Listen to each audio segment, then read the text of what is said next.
My name is Vanessa Calloway, and I am 34 years old. 4 years ago, on the day I got married, there were 2 empty chairs in the second row of a small stone chapel in Asheville, North Carolina.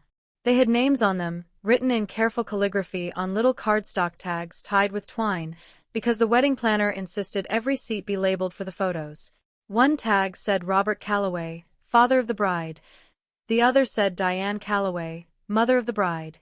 Neither of them ever sat in those chairs. They were 4 hours away in Chattanooga, standing in my sister Brooke's backyard under a balloon arch in pink and blue, watching a box get sliced open to reveal a cloud of pink powder, because that was the day Brooke and her husband found out they were having a girl. I found out about the balloon arch from a text message. My mother sent it to the family group chat 40 minutes before my ceremony started, while I was standing in a back room of the chapel in my dress, waiting for my father to walk me down the aisle. Except my father wasn't in the building. My mother wasn't in the building. The text read, Brooke's reveal got moved up. We couldn't miss it, you understand. Tell everyone we say congratulations. 2 hearts, asterisk. I want you to sit with that for a second, because I certainly had to.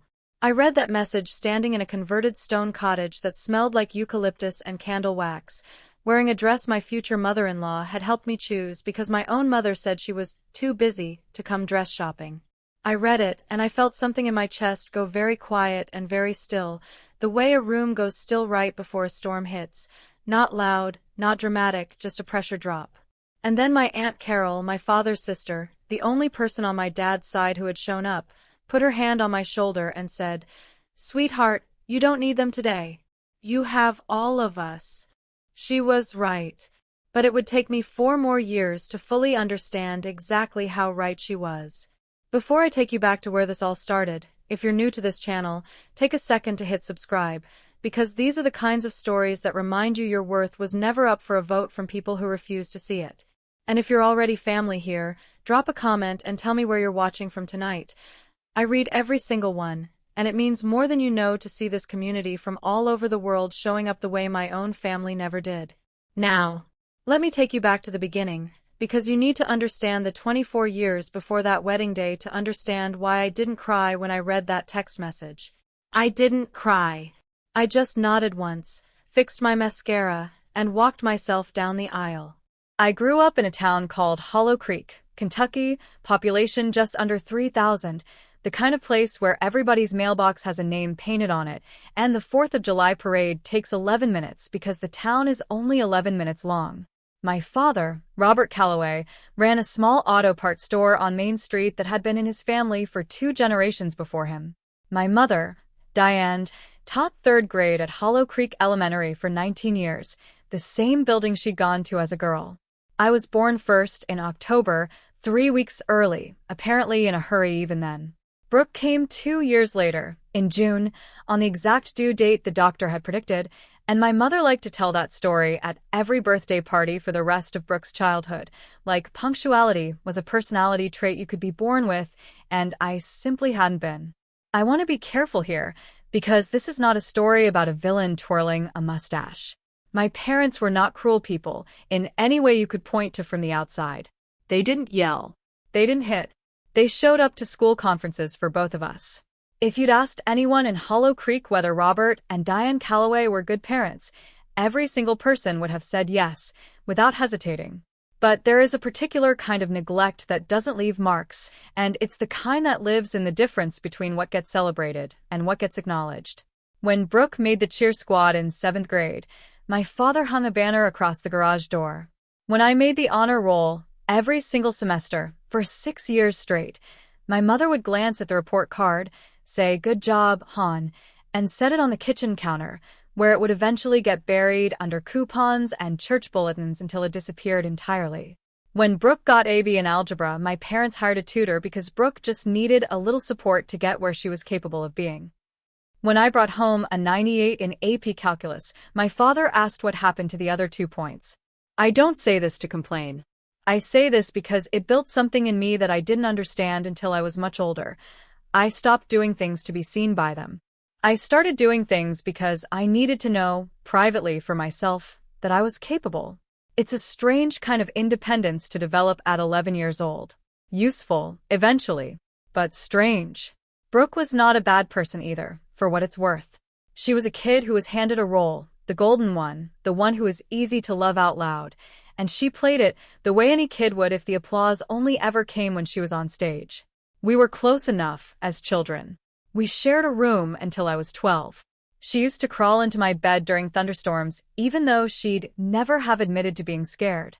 It wasn't until we got older that the gap between how we were treated calcified into something neither of us knew how to talk about, so we just didn't. There's one memory from that stretch of my childhood that I've never told anyone outside of Daniel, and I want to tell it now, because it's the clearest snapshot I have of the shape our whole family took. I was 14. I'd been chosen, out of the entire 8th grade, to represent Hollow Creek Middle School at a regional academic decathlon in Lexington, one of 11 students selected out of a district covering 4 counties. It was, at the time, the single proudest thing that had ever happened to me. I remember running home from the bus stop to tell my mother, breathless, the acceptance letter crumpled in my fist from being clutched too hard. She was on the phone with my aunt, planning Brooke's 12th birthday party, and she held up one finger for me to wait. I stood in the kitchen doorway for 6 minutes. I counted the minutes on the clock above the stove, because that's the kind of thing you do when you're 14 and starving for someone's attention, while she finished discussing whether the bounce house company could deliver by 9 a.m. When she finally got off the phone, I handed her the letter. She read it, said, "That's wonderful, hon. We'll figure out the drive," and then asked me if I'd remembered to grab the balloons from the garage for Brooke's party, because they needed to be blown up before Saturday. We never did figure out the drive. The decathlon was the same weekend as Brooke's birthday party, and my mother decided, without much discussion, that since Brooke's party had been planned first, that was simply how it had to be. My father offered, half-heartedly, to see if he could get someone to cover his Saturday shift at the store and drive me himself, but it never quite came together, and I sat out the competition I'd earned my way into so I could help blow up balloons for my little sister's birthday party. I didn't cry about it at the time. I don't think I let myself. I just filed it away, the way I filed away most things back then, in a part of myself I didn't examine too closely, because examining it felt dangerous, like pulling one thread might unravel something I needed intact to keep functioning in that house. I got a partial scholarship to the University of Kentucky for business administration. My parents drove me the 2.5 hours to campus in my father's truck, helped me carry 2 duffel bags and a mini fridge up 3 flights of stairs, and left by 4 that afternoon because my mother had a church potluck she didn't want to miss. I remember standing in my dorm room window watching the truck pull out of the parking lot and feeling, for the first time, something close to relief. Not sadness. Relief. Like I'd been holding my breath for 18 years and somebody had finally cracked a window. I worked 2 jobs through college, a coffee shop on weekday mornings and a call center 3 nights a week, because the scholarship covered tuition but nothing else, and my parents had told me plainly, without cruelty, without much of anything really, that they'd already put money aside for Brooke's wedding someday, so you'll need to figure the rest out yourself. You've always been the resourceful one. I was 20 years old when I heard that sentence for the first time, and I want you to notice something about it because it took me a decade to notice it myself. They weren't saving for my wedding. They weren't saving for my education. They were saving, in advance, for a wedding that hadn't been planned yet, for a daughter who hadn't yet found anyone to marry, because somewhere along the way, resourceful had become code for the one who doesn't need anything from us. I graduated with honors. My parents came to the ceremony. I'll give them that, but they left before the reception because Brooke had a softball tournament that afternoon 2 hours away, and my mother wanted to catch at least the second half. If you're keeping a mental tally, right now the way I eventually started keeping a literal one, I understand completely. Hold on to that feeling. We're going to need it later. After graduation, I moved to Asheville with $340 in my checking account and a job offer from a mid-sized logistics and supply chain consulting firm that nobody in my family had ever heard of and, frankly, nobody seemed particularly interested in hearing about. I started as an operations analyst. I was good at it, genuinely good, the kind of good where numbers made sense to me in a way that felt almost like a second language, patterns in freight routes and warehouse throughput and vendor contracts that other people had to squint at for an hour, I could see in about 4 minutes. 3 years in, I got promoted to senior operations manager. I called my mother to tell her. She said, "That's nice, hon. Hey, did I tell you Brooke and Tyler are looking at houses? A really cute one with a wraparound porch." I said congratulations, meant it, and hung up feeling that same familiar, quiet pressure drop feeling in my chest. It was around this time, 27 years old, 3 years into my career, still figuring out who I was outside the shape my family had pressed me into, that I met Daniel Reyes. Daniel worked 2 floors up from me, in the Acquisitions and Strategic Partnerships division. He was sharp in that quiet way where he let other people finish their sentences before he ever said anything, and when he did say something, it was usually the exact thing the room needed to hear. We started as work friends, grabbing coffee between meetings, and somewhere around the 8-month mark of work friends, I realized I'd started rearranging my schedule around the possibility of running into him. We dated for 2 years before he proposed on a Tuesday, which he thought was funny because he said he didn't want our engagement story to be one more thing performed for an audience. He wanted it to just be true on an ordinary day, because that's what our whole relationship had been. Ordinary, steady, and entirely, completely mine. I called my parents that night. My mother's first question was, "Does he have a good job?" My father's first question was, "Is this going to be an expensive wedding? Because we already put money toward Brooke and Tyler's place." I told them both, gently, that I wasn't asking for money. I was asking them to be happy for me. There was a pause on the line, and my mother said, "Of course we're happy, honey, don't be dramatic." And then, in the very next breath, "Oh, that reminds me, Brooke's coming over Sunday. We're doing a whole thing for her birthday. You should come if you can make the drive." I did not go to Brooke's birthday that year. I told myself it was because of work. It wasn't entirely because of work. Planning the wedding, Daniel's mother, Elena, stepped into a role I don't think I fully understood I'd been missing until she filled it. She flew out for dress shopping. She sat with me at my kitchen table with 3 different binders of florists. She cried a little, actual tears, not performed ones. When I tried on the dress I ended up buying, a simple ivory column gown with a low back, nothing my mother would have picked, exactly the thing I wanted. My mother, when I sent her photos, replied with a single heart emoji and, underneath it, a photo of Brooke in a completely unrelated outfit with the caption, "Doesn't she look amazing? She's glowing." I want to pause here and say something important because I think it matters for anyone listening to this who has lived some version of what I'm describing. I did not go into my wedding day expecting my parents to skip it. I had, somewhere in the deepest and most stubborn part of me, still been hoping. Hope is a strange, persistent thing. It survives on almost nothing. It had survived 28 years of being fed almost nothing, and it was still, somehow, alive on the morning of my wedding, which is why the text message hit the way it did. The morning of the wedding, I woke up at 6 a.m. in a rented house with my 4 bridesmaids, my college roommate Priya, my co-worker and closest friend Meg, Daniel's sister Sophia, and Aunt Carol, who I'd asked to stand up with me not because it was traditional, but because she was, without question, the closest thing to steady, unconditional family I had ever had. I texted my mother at 8 a.m. Asterisk, can't wait to see you today. Ceremony's at 4, but come by whenever. We're getting hair and makeup done here first if you want to join. Asterisk. No response. At noon, I texted again. Asterisk, everything okay? Just want to make sure you have the address. Asterisk. Still nothing. At 2:15, 45 minutes before the ceremony, my mother called. Not texted, called, which should have told me something because my mother hated phone calls. She said they made her anxious. She'd text a paragraph before she'd ever dial a number. I stepped into the hallway of the chapel's back cottage, my dress already on, my hair already half-pinned, and answered. "Hi, honey," she said, and I could hear something behind her. Music, chatter, a child laughing. "Listen, I have to tell you something and I need you to not make it a whole thing." I already knew.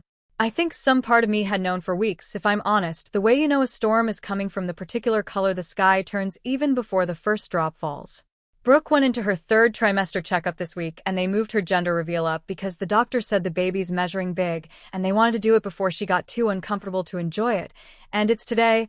It's happening right now, actually. We're already here. And Vanessa, I know the timing is terrible, but you understand this is Brooke's first baby and your father and we just felt like we needed to be here for this one.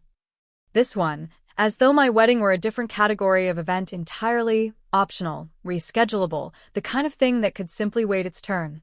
I remember looking at myself in the mirror in that back hallway, a woman in an ivory dress with pins half in her hair, phone pressed to her ear, hearing her mother explain, without a single note of apology in her voice, that a gender reveal party mattered more than a wedding. And I remember feeling the exact moment something in me finished breaking that had been cracking slowly for 28 years. "Okay," I said. "Just that." "Okay. You're not upset?" my mother asked, and there was something almost disappointed in her voice, like she'd wanted a fight, like she needed my anger to make the moment feel important enough to remember. "I have to go get married now, Mom," I said, and I hung up. I did not cry. I fixed the one pin that had come loose in my hair. I walked back into the room where my bridesmaids were waiting, and Priya took one look at my face and said, "They're not coming, are they?" Not even as a question, because she already knew, because she'd watched this exact pattern play out in smaller ways for 12 years of friendship. "They're not coming," I confirmed. Aunt Carol stood up from the chair she'd been sitting in, walked over, and without saying a single word, held out her arm. "I'll walk you," she said. "Your father's an idiot, and I've told him so for 30 years. You're not walking down that aisle alone, and you're sure as hell not walking it with an empty spot where he should be. You're walking it with me." I married Daniel Reyes 40 minutes later on a small stone patio surrounded by rhododendrons, walked down the aisle by a 61-year-old woman in a lavender dress who had shown up early, stayed late, and never once, in my entire life, made me feel like I needed to earn her attention. The officiant, a friend of Daniel's from college who'd gotten ordained online specifically for our ceremony, later told me he almost changed his opening line on the spot when he saw Aunt Carol walking me down the aisle instead of my father.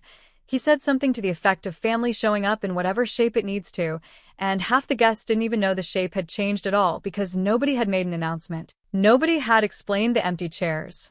We simply proceeded, the way you do when you've spent your whole life learning to proceed without waiting for permission or completion from people who weren't going to give it. I remember standing across from Daniel on that stone patio, late afternoon light coming gold and slanted through the rhododendron leaves, and feeling something settle in my chest that I can only describe now, for years later, as the opposite of the pressure drop feeling from the phone call 40 minutes earlier. It was the feeling of a room filling back up. Every person in those white folding chairs, Priya, Meg, Sophia, Daniel's parents, my coworkers, 3 of my college professors who'd stayed in touch, Aunt Carol dabbing her eyes in the front row, had shown up on purpose, had rearranged their own lives around this one Saturday, had chosen, actively, to be exactly where they were. It was the first time in my life I understood, all the way down in my body, and not just as an idea I'd read somewhere, that a room full of people who choose you is worth infinitely more than 2 empty chairs that were supposed to hold people who were obligated to. It was, against every odd my family had stacked against it, one of the best days of my life. I want you to hold on to that because it matters for what comes later. The absence of the people who were supposed to be there did not ruin the day. It clarified it. The reception was full of the family I had built rather than the family I was born into, and somewhere around 9 p.m., dancing with Daniel under string lights, I made a decision I hadn't fully articulated until that exact moment, spinning slowly under those lights in a dress my mother-in-law had cried over. I decided I was done. Not angry done, not slamming doors done. Just quietly, permanently done trying to earn a seat at a table that had never once been set for me. 2 weeks later, I called my parents and told them, calmly, that I needed some space from the family for a while. My mother cried. My father said I was being dramatic, just like always, which I noted, with something like grim amusement, was a phrase he'd never once used about Brooke in my entire life. I told them I loved them, and I meant it. That's the part people sometimes don't understand about going no contact, that you can still love people and still choose not to keep bleeding for them, and then I stopped answering their calls. For years pass. If you've ever gone no contact with family, you know the first 6 months are the hardest, and then something strange happens. The silence stops being a wound and starts being a floor. Something solid to stand on. I threw myself into work, and Daniel and I threw ourselves into each other, and slowly, the shape of a life that had nothing to do with earning approval from Hollow Creek, Kentucky, began to form. 2 years into our marriage, Daniel and I did something that changed the entire trajectory of both our careers. We left our firm together and started our own logistics consulting and risk advisory company, Meridian Cross Advisory, specializing in something fairly niche, helping mid-sized regional banks and credit unions restructure and service distressed commercial and residential loan portfolios without having to build out an entire in-house team to do it. It's unglamorous work. Nobody puts loan servicing consultant on a vision board. But it turns out there is enormous, steady demand for people who can walk into a struggling regional bank, look at a mess of underperforming mortgages and small business loans, and figure out how to manage them fairly, efficiently, and profitably, without the bank having to hire 50 new employees to do it. I want to tell you honestly what those first 2 years looked like, because I think the started a company version of this story tends to skip past the part that actually built my character, and that part matters just as much as anything that happened later. We started with 3 clients and a rented office above a bakery on Depot Street, a space so small that Daniel and I shared a single desk for the first 4 months, trading it back and forth depending on whose calls needed the quiet corner by the window. I learned to read municipal bond disclosures at midnight because one of our early clients, a tiny credit union outside Knoxville, couldn't afford to pay us until their next quarter closed, and I wanted to make absolutely sure we earned every dollar of that delayed invoice.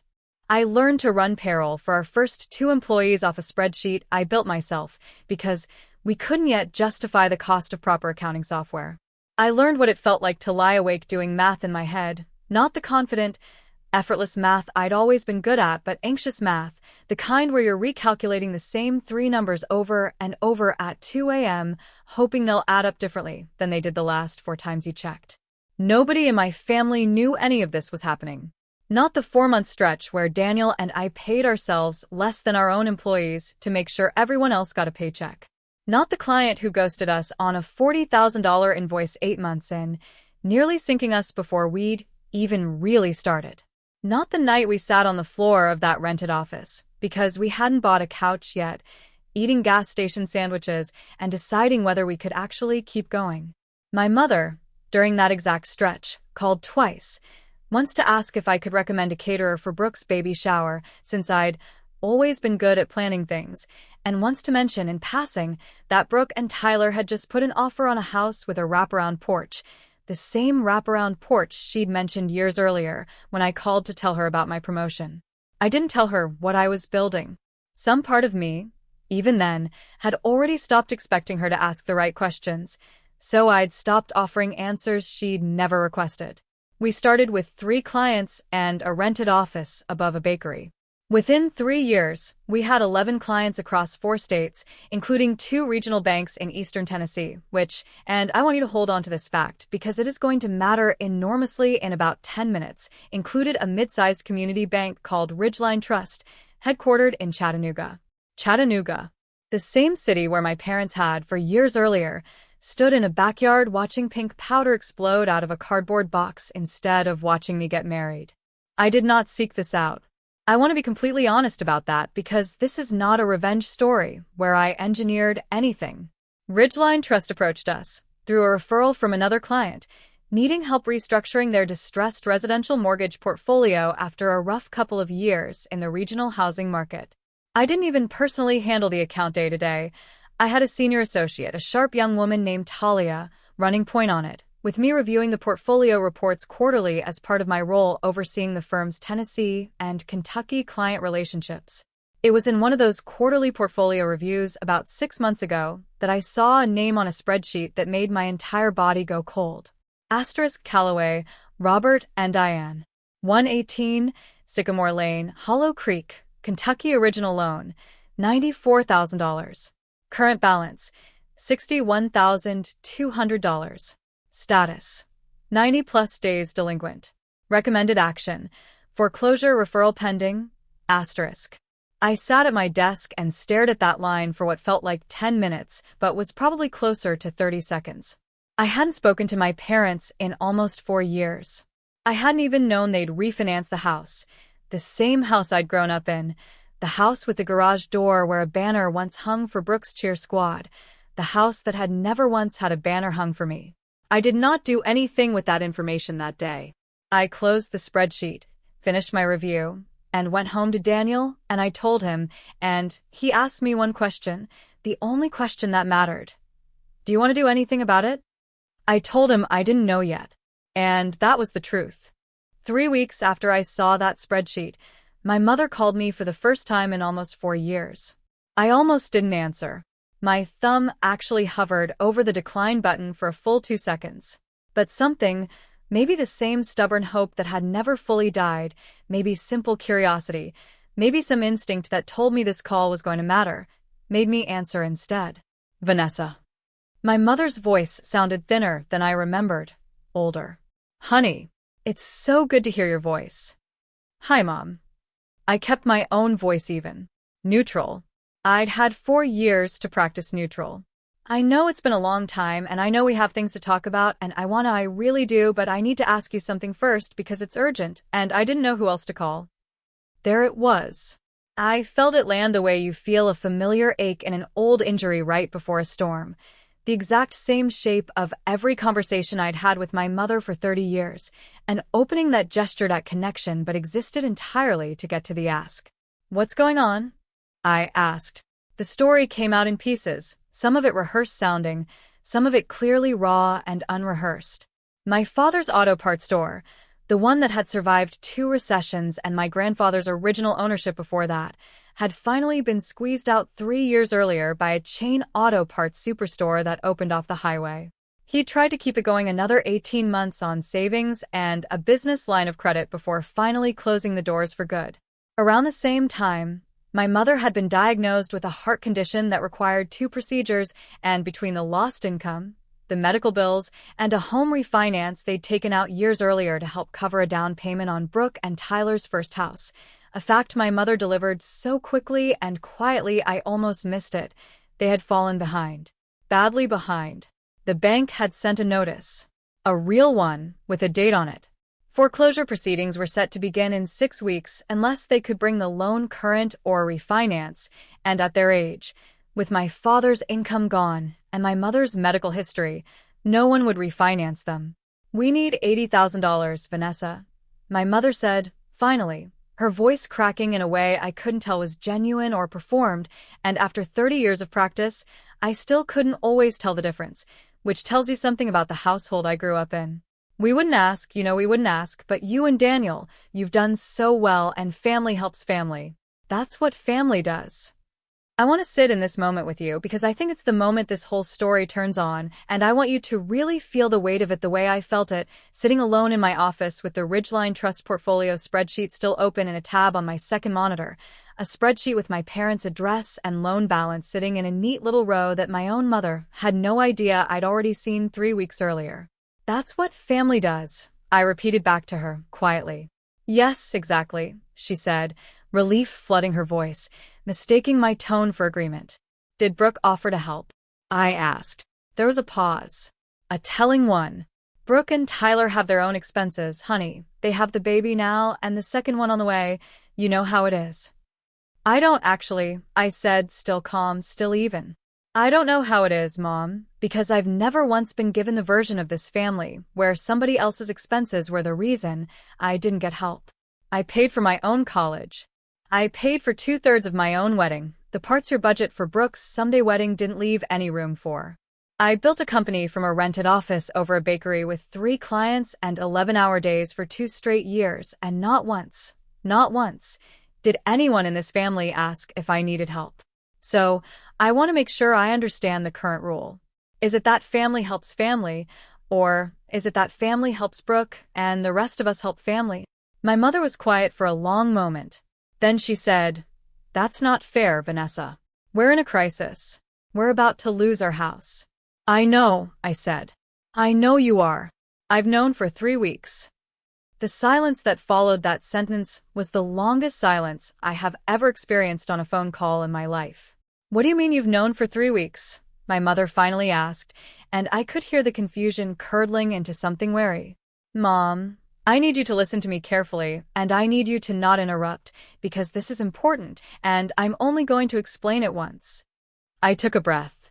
My company, Meridian Cross Advisory, the one I built with my husband, the wedding you didn't come to, we consult for regional banks on their distressed loan portfolios.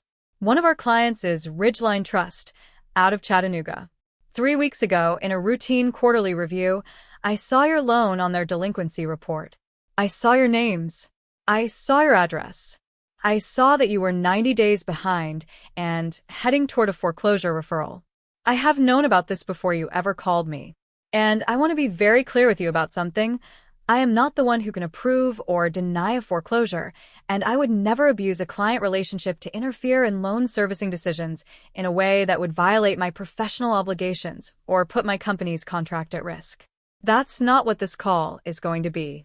But I can tell you, as your daughter and completely separately, as someone with actual expertise in exactly this kind of financial crisis, what your real options are.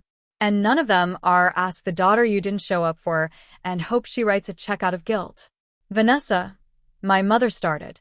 I'm not finished, I said, gently but firmly, and I want you to notice, if you're listening, that this is the part where I never raised my voice. Calm is its own kind of leverage. You have options, real ones. Ridgeline Trust has hardship and loss mitigation programs, loan modification, forbearance plans, even a hardship refinance track for homeowners over 60 with documented medical circumstances, which you qualify for. I know this because it's literally my job to know it.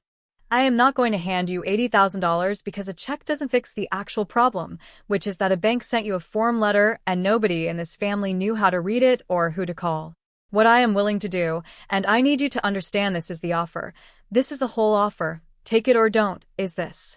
I will personally, on my own time, outside of any client relationship, help you file the correct hardship paperwork. I know exactly which forms, which department, which loss mitigation specialist to request by name, because I have done this work for other people's parents for years and never once for my own. I will make sure this is handled correctly and fairly, the same way I'd want it handled for any homeowner, which is the standard I hold myself to regardless of who's on the other end of the loan. What I will not do is write a check that turns a system's failure into a rescue fantasy where nothing about how this family treats each other ever has to change. My mother was crying now. I could hear it, and I let the silence sit there instead of rushing to fill it the way I had for 30 years of conversations with her. You've known this whole time, she finally said, and you didn't call us. And there it was. Even in the middle of a financial crisis of their own making, the thing my mother reached for first wasn't gratitude for the lifeline I'd just offered. It was hurt that I hadn't rescued them faster. Mom, I said, and for the first time in the whole call, I let a little bit of everything I'd been holding for 30 years into my voice, not anger, just truth. I found out about your foreclosure notice from a spreadsheet, at my desk, at the company I built without any help from you. You found out I was getting married from a wedding invitation you RSVP'd yes to, and then skipped for a gender reveal party 3 towns over. I think we're square on the not calling fast enough front. I want to pause the story here and be honest with all of you about something because I think it matters more than the ending does. I spent the 2 days after that phone call deeply unsettled, turning the whole thing over and over, talking it through with Daniel late into the night at our kitchen table, the same kind of kitchen table where his mother had once sat with me, and 3 binders of florists. Part of me wanted to just wire the money. Not because I owed them anything. I'd made peace with that fact years earlier. But because there is a particular kind of exhaustion that comes from being the capable one, the one who could fix it, and simply choosing not to. There's a guilt reflex baked into daughters like me, the ones raised to believe our worth was measured in usefulness, and it doesn't disappear just because you've done 4 years of work to unlearn it. It just gets quieter. It doesn't go away. But Daniel said something to me that night that I still think about. He said, Vanessa, if you wire them $80,000 right now, what actually changes? Not the number on their loan balance, what changes? Does Brooks suddenly start showing up for you? Does your mother suddenly remember your birthday without a reminder? Or does this just become the new floor, the new baseline expectation, the thing you're now on the hook for every time something goes wrong for the rest of their lives, the same way you've always been on the hook for everything except celebration? He was right, and I hated that he was right, and I told him so, and he laughed and made me a cup of tea and let me sit with it. So here is what I actually did, and I want to walk you through it in detail because I think the specifics matter more than the drama. I called Talia, my senior associate, the next morning and asked her, completely above board, completely within the bounds of what any loan servicer's team does for any customer navigating hardship, to make sure Robert and Diane Calloway's file was flagged for the standard hardship review process, the same process available to every single one of Ridgeline Trust's borrowers. I did not ask for special treatment.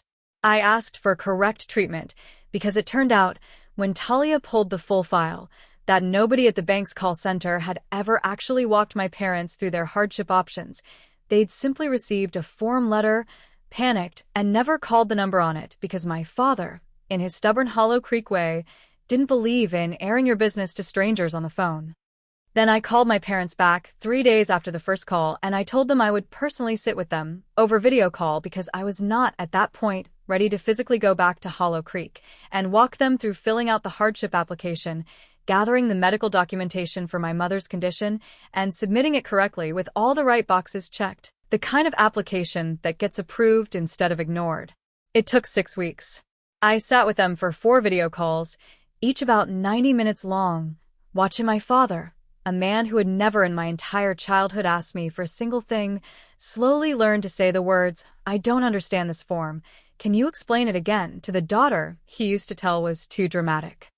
I watched my mother read out loud from a stack of medical bills with her hands shaking slightly, and for the first time in my life, I understood that some of what I'd always read as coldness in her had also, underneath it, been a kind of fear of not being enough, the same fear she had apparently, without ever meaning to, handed down to me, and then never once acknowledged handing down. The hardship application was approved. Ridgeline Trust restructured the loan into a modified term with a lower monthly payment, rolled the delinquent balance into the back end of the loan rather than requiring it up front, and because my mother did, in fact, qualify under a documented hardship provision for homeowners over 60, waived several $1,000s in accumulated late fees and penalties. Their house was not foreclosed on. Their monthly payment dropped by nearly 40%. And I did not write a single check to make any of it happen.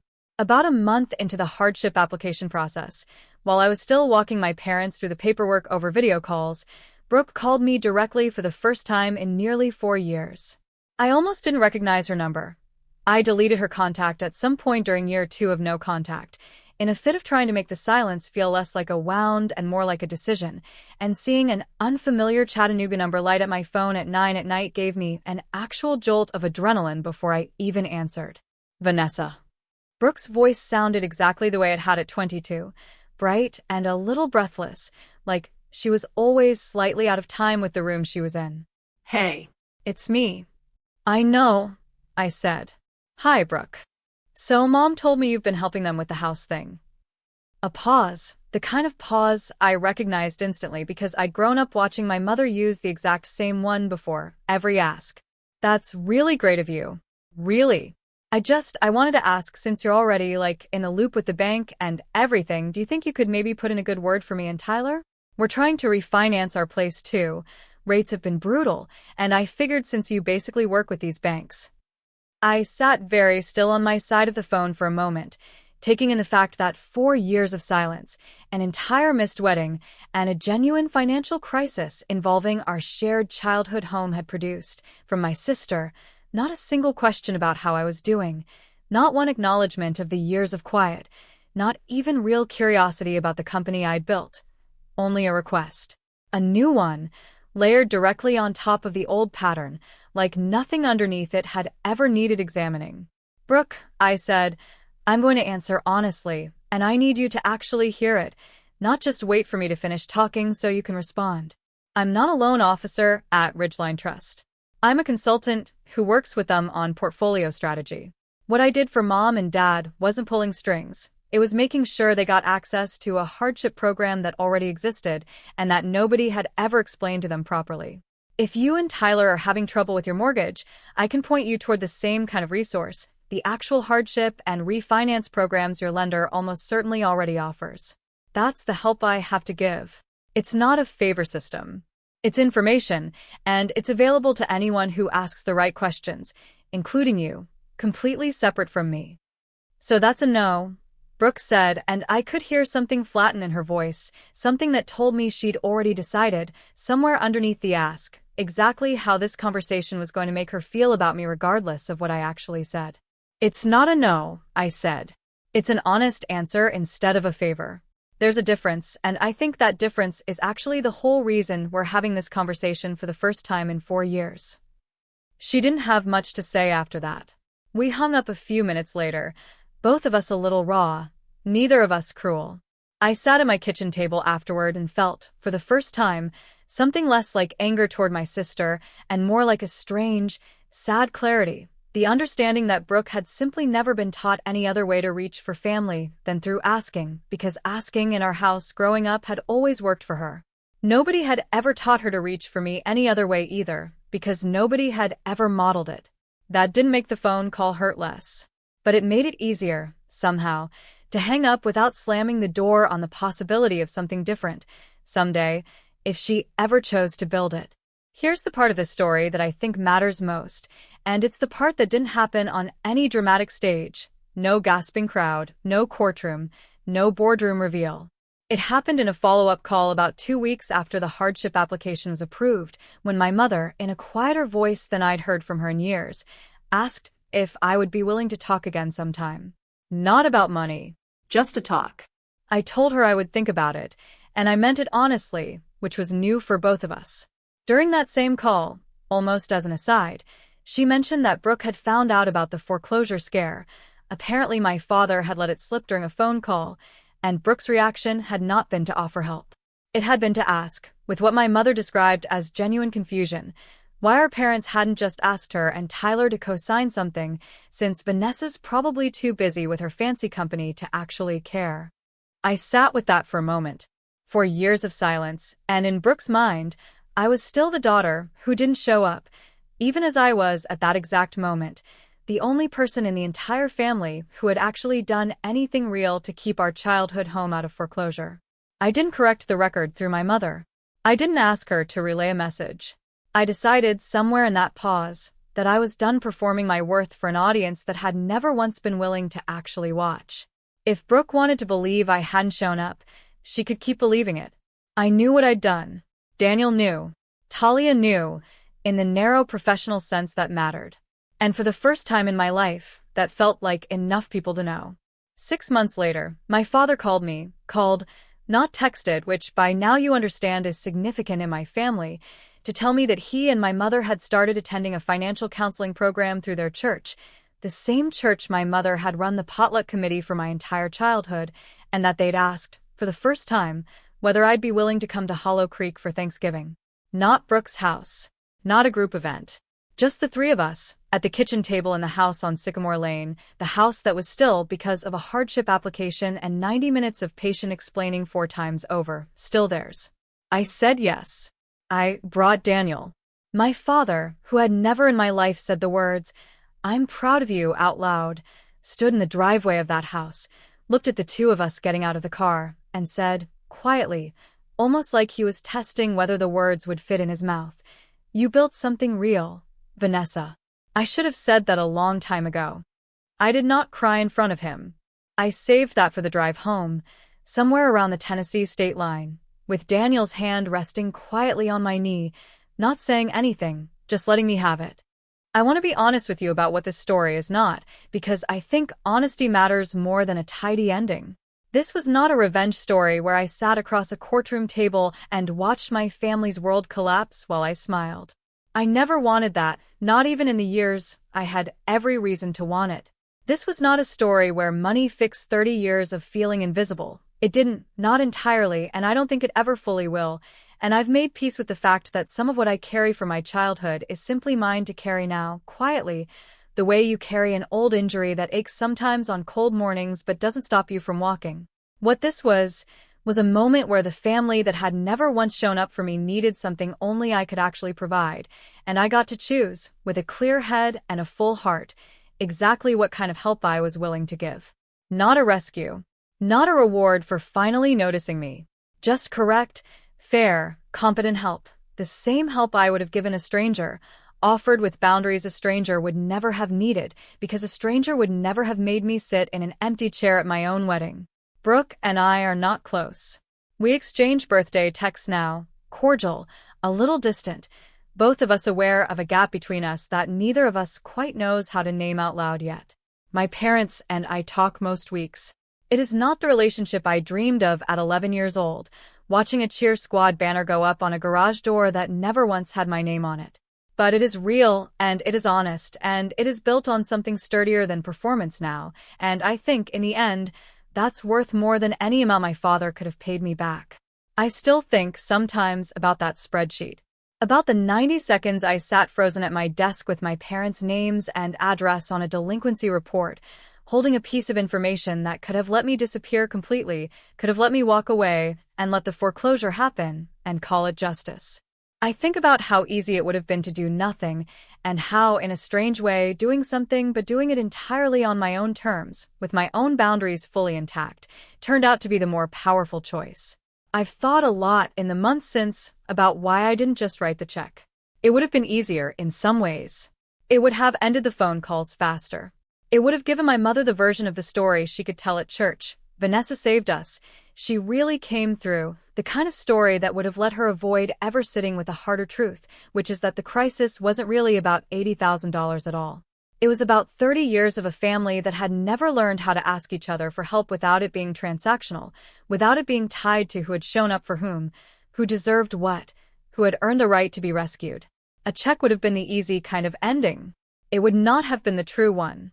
What I gave them instead cost me more, honestly, more time, more late nights on video calls walking my father through a hardship application while he grumbled about government paperwork, even though it wasn't government paperwork at all, more emotional labor sitting with my mother's tears without either rushing to fix them or walking away from them.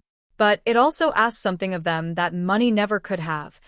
It asked them to actually participate in their own rescue. To sit across a screen from the daughter they'd overlooked for 3 decades and let her teach them something. To say, out loud, for different times over 6 weeks, "I don't understand this, can you explain it again?" to the one person in the family they'd always assumed didn't need explaining to. I didn't need to watch them lose the house to know my own worth. I already knew it. I'd known it since I was 20 years old, standing in a dorm room window watching a truck pull away, feeling relief instead of grief for the very first time. But there is a difference between knowing your own worth privately, quietly for yourself, and getting the chance to hold that worth out into the open, in front of the very people who taught you to doubt it, and choose, calmly, exactly how much of yourself you're willing to give. That choice, not the money, not the loan modification, not even the Thanksgiving dinner that came after, that choice was the actual ending to this story. Everything else was just what came after I finally believed I was allowed to make it. That's the whole story. Thank you for sitting with me through all of it. If any part of this reminded you of your own family, your own empty chair, your own spreadsheet moment, I hope you know, the way it took me 30 years to learn, that the people who overlook you are not the final word on what you're worth. You get to decide that. Quietly and completely, on your own terms. If you made it this far, drop a comment and let me know, would you have made the same choice I did? Or would you have walked away completely? I read every single one, and I'll see you in the next story.